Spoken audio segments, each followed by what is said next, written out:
الحمد لله رب العالمين، والصلاة والسلام على أشرف الأنبياء والمرسلين نبينا محمد وعلى آله وصحبه أجمعين۔ برادران اسلام، دینی اور ملی بھائیوں، دوستوں اور ساتھیوں، اللہ رب العالمین ہم سب کو رمضان المبارک سے بھرپور فائدہ اٹھانے کی توفیق عطا فرمائے۔ آپ میں سے بہت سے لوگ یہ جاننا چاہیں گے کہ دنیا اور آخرت میں روزے کی فضیلت کیا ہے۔ اس کا جواب یہ ہے کہ دنیا میں رب کی عبادت ہے اور اللہ رب العالمین کی فرما برداری ہے اور دین کی تکمیل ہے اور تقوی کا حصول ہے۔ اللہ رب العالمین نے فرمایا، یا ایھا الذین آمنوا کتب علیکم الصیام کما کتب علی الذین من قبلکم لعلکم تتقون۔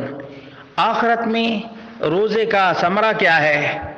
تو یاد رکھیں، جنت میں ایک دروازہ ہے جس کا نام باب الریان ہے، اس سے روزہ دار ہی داخل ہوگا۔ رسول مکرم صلی اللہ علیہ وسلم نے فرمایا، للصائم فرحتان، فرحت عند فطرہ وفرحت عند لقاء ربہ، رواہ مسلم۔ اسی طرح سے روزہ رکھنے کا سنت طریقہ کیا ہے؟ اس کا جواب یہ ہے کہ 5 چیزوں کا خیال رکھنا چاہیے: سحری کا اور اعضاء اور جوارح کو کنٹرول کرنے کا، دعا کا، افطار کا اور تراویح کا۔ سحور کے سلسلے میں اللہ کے رسول صلی اللہ علیہ وسلم کی یہ سنت ہے کہ السحور اکلہ برکہ فلا تدعوہ، سحری کھانا باعث برکت ہے، اسے نہیں چھوڑنا چاہیے۔ اور اسی طرح سے اللہ کے رسول صلی اللہ علیہ وسلم نے فرمایا کہ اللہ تبارک و تعالیٰ اور فرشتے سحری کرنے والوں کو رحمت دیتا ہے اور رحمت سے نوازتا ہے اور فرشتے رحمت کی دعا کرتے ہیں۔ اسی طرح سے اذان سے پہلے سحری کا وقت ہوتا ہے، رسول مکرم صلی اللہ علیہ وسلم نے اس کا اہتمام کیا ہے۔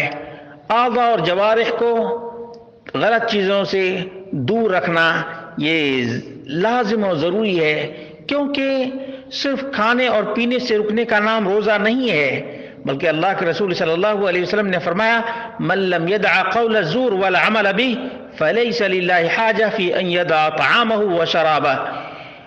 جو شخص جھوٹ بولنا، غلط کام کرنا نہ چھوڑے تو اللہ رب العالمین کو ایسے آدمی کے کھانا اور پینا چھوڑنے کی کوئی ضرورت نہیں ہے۔ صحیح بخاری کی حدیث ہے۔ اسی لیے سلف صالحین مسجدوں میں بیٹھا کرتے تھے اور کہا کرتے تھے کہ ہم اپنے روزے کو بچاتے ہیں، حفاظت کرتے ہیں۔ جابر بن عبداللہ رضی اللہ عنہما سے مروی ہے، کہتے ہیں، اذا صمت فلیصم سمعک وبصرک ولسانک عن الکذب والمآثم، کہ جب تم روزے سے ہو تو تمہارا کان بھی روزہ سے ہو، تمہاری آنکھ بھی روزے سے ہو، تمہاری زبان بھی روزے سے ہو، جھوٹ گناہ سے دور رہو۔ وَلْيَكُنْ عَلَيْكَ وَقَارٌ وَسَكِينَةٌ يَوْمَ صِيَامِكَ، جب تم روزے سے ہو تو تمہارے اوپر سکینت اور وقار ہونا چاہیے۔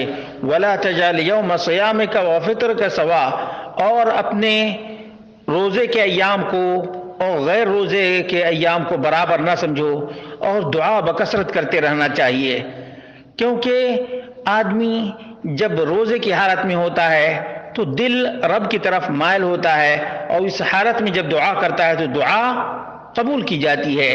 چنانچہ نبی مکرم صلی اللہ علیہ وسلم نے فرمایا، ثلاثۃ لا ترد دعوتهم، 3 ایسے لوگ ہیں جن کی دعا رد نہیں کی جاتی ہے: الصائم حتی یفطر، روزے دار یہاں تک کہ افطاری کر لے، والامام العادل ودعوت المظلوم۔ اور افطاری میں سنت یہ ہے کہ جیسے ہی سورج ڈوب جائے ویسے ہی افطاری کر لینا چاہیے، کیونکہ اللہ کے رسول صلی اللہ علیہ وسلم نے فرمایا، لا یزال الناس بخیر ما عجل الفطر، بخاری مسلم کی حدیث ہے۔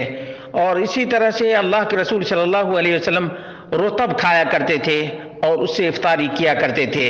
اللہ کے بندو، اللہ رب العالمین سے ڈرو اور نمازوں کی پابندی کرو، 5 وقت نمازوں کی، اور سنن کا اہتمام کرو، اور اسی طرح سے تراویح کا بھی، کیونکہ سنت یہ ہے کہ مسجد میں جماعت کے ساتھ تراویح کی نماز ادا کی جائے۔ اللہ رب العالمین ہم سب کو حقیقی معنوں میں وہ روزہ رکھنے کی توفیق عطا فرمائے جس کی وجہ سے ہمیں باب الریان میں داخل ہونے کا موقع ملے، اور اللہ رب العالمین ہم سے راضی اور خوش ہو۔ اقول قولی هذا واستغفر الله لي ولكم ولسائر المسلمين والحمد لله رب العالمين۔